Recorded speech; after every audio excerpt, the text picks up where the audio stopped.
त्रैलोक्य संपदालेख्य समुल्लेखन वित्तये सच्चिदानंद रूपाय शिवाय ब्रह्मणे नमः नमः। ఈ రోజున శివాజీ జయంతి సందర్భంగా ఇక్కడ విచ్చేసినటువంటి ముఖ్య అతిథులందరికీ కూడాను ఆ భగవంతుని కృపా కటాక్షం అందరిపైన ఉండాలని తలుస్తూ, మరియు ఈ రోజున ఇంత అత్యద్భుతమైనటువంటి ఈ కార్యక్రమాన్ని చేపట్టినటువంటి యొక్క రెడ్డి, కమ్మ, కాపు, బ్రాహ్మణ, వైశ్య, శూద్ర అనే కులాలు కావు.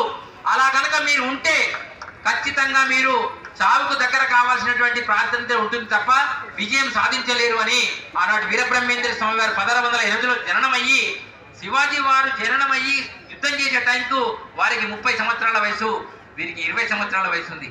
అప్పుడు శివాజీ మహారాజు గారు 17 సంవత్సరాల సమయంలోనే వారు ఒక యుద్ధం చేశారు. ఆ యుద్ధం ఏంటో మీ అందరికీ చరిత్ర తెలుసు. మీరందరూ చరిత్ర కాదు, మీరంతా పాస్బుక్ చదువుకున్న వాళ్ళు కాదు, వీళ్ళంతా ఫేస్బుక్ చదువుకున్న వాళ్ళు. మీ అందరికీ తెలుసు. పనికి మాలిన వీడియోలు బాగా తీసి చూసుడు కాదు.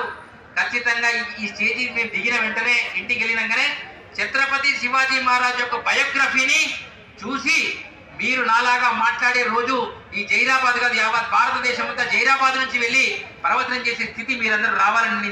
ఎద్దుకైన గాని ఏడాది తెలిపినా, ఎద్దుకైన గాని ఏడాది తెలిపిన మాట తెలిసి నడుచు మర్మ మెరిగి 30 ఏళ్లకైన ముప్పు తెలియగబోడే విశ్వదాభిరామ వినురవేమ.